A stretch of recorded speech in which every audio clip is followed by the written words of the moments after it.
Magandang araw po mga kababayan, masayang ibinabalita ni Senador Bongo ngayong Sabado na nakalabas na ng hospital si dating Executive Secretary Salvador Bingbong Medialdea na ilang araw ring na-confine sa The Hague, Netherlands. Nagpapasalamat rin siya sa mga kababayan nating nagdasal at patuloy na nagdarasal para sa kalusugan ni Attorney Medialdea. Kasabay nito, patuloy na nanawagan si Senador Bongo na ipanalangin ang kaligtasan, kalusugan at kalayaan ni dating Pangulong Rodrigo Duterte.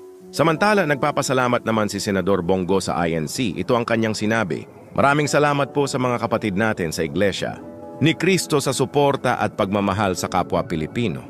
Salamat sa pagiging matatag at patas sa paninindigan.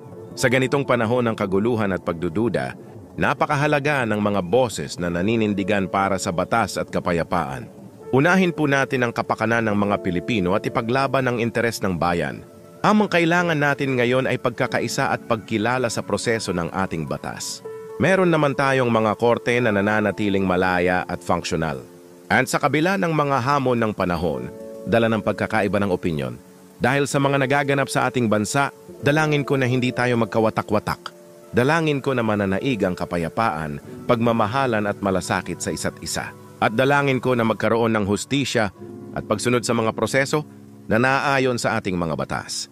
Muli, maraming salamat po sa mga kapatid natin sa Iglesia ni Cristo sa suporta at pagmamahal sa kapwa Pilipino." Maraming salamat po sa mga kapatid natin sa Iglesia ni Cristo sa suporta at pagmamahal sa kapwa Pilipino. Salamat sa pagiging matatag at patas sa paninindigan.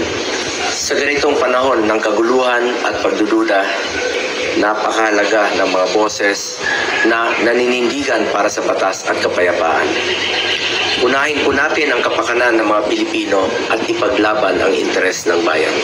Ang kailangan natin ngayon ay pagkakaisa at pagkilala sa proseso ng ating batas. Meron naman tayong mga korte na nananatiling malaya at functional. At sa kabila ng mga hamon ng panahon, dala ng pagkakaiba ng opinyon dahil sa mga nagaganap sa ating bansa, dalangin ko na hindi tayo pagkawatak-watak. Dalangin ko na mananaig ang kapayapaan, pagmamahalan at malasakit sa isa't isa. At dalangin ko na magkaroon ng hustisya at pagsunod sa mga proseso na naaayon sa ating mga batas. Muli, maraming salamat po sa mga kapatid natin sa Iglesia ni Cristo sa suporta at pagmamahal sa kapwa Pilipino.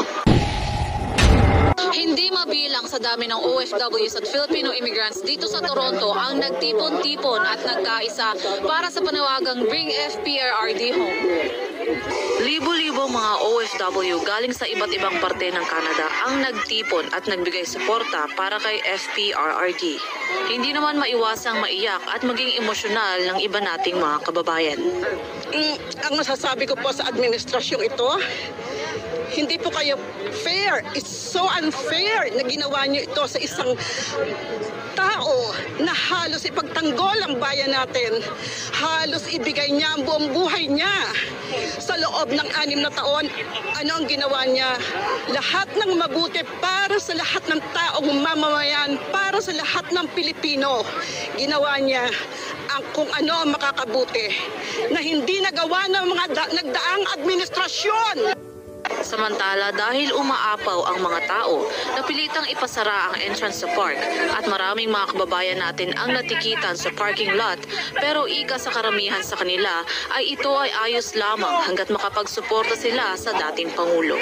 Illegal ang ginawa nila at hindi maganda ang pagtrato, hindi binigyan ng due process. Nandito kami ngayon, nagkakaisa. Ipaglaban namin si Tatay Digong. Illegal po ang kanilang pag-aresto sa ating former President Tatay Digong. So, sa kabila ng kanilang pagkasinungalingan na wala daw silang involvement, pero kitang-kita naman na sila po nag-facilitate. Kaya sana lang po, hindi po mangyayari kay Bongbong Marcos ang ginawa niya kay Tatay Digong ngayon. So sa lahat po ng mamamayang Pilipino, patuloy lang po nating suportahan si Tatay Digong sa ating mga panalangin. Magpakita po tayo ng ating protesta kahit sa inyong mga Facebook. Pakita nyo po, ipapakita nyo na kayo po ay tayo po ay tumatayo sa likuran ni Tatay Digong, na tayo po ay sumusuporta sa kanyang ginawa nung nakaraang siya ang presidente presidente sa war on drugs. Kasi po nakita mo natin ang magandang resulta nito.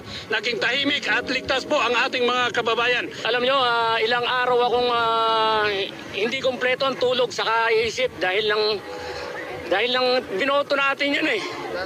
Marami siyang ginawa at ang pagbabago na ginawa niya sa Pilipinas ay napakaganda. At para tratuhin siya ng ganyan ay hindi karapat-dapat. So this is a total blatant violation and a political prosecution. Meron ring mga kababayan ang nagpakita ng kanilang suporta kay Pastor Apollo C. Quiboloy. At sa kabila ng masamang panahon, hindi ito naging hadlang para sa ating mga kababayang Filipino na ipakita sa mundo ang suporta ng mga OFW dito sa Canada para kay Pangulong Duterte.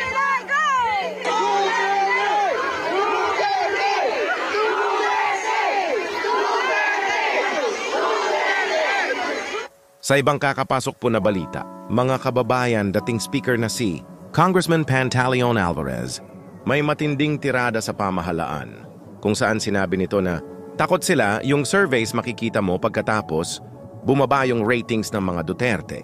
Dahil sa walang tigil na media demolition effort, may congressional hearings pa at malamang may parating na iba pang mga kaso, bumabawi na ulit. Patas na, si VP Sara nga, frontrunner na ulit para sa 2028 by a considerable margin. Masakit yan, kasi ibig sabihin, kahit anong oras pwede si Marcos, ilaglag ng mga nakapalibot sa kanya at pwede siya iwanan ng taong bayan. Insecure, di ba?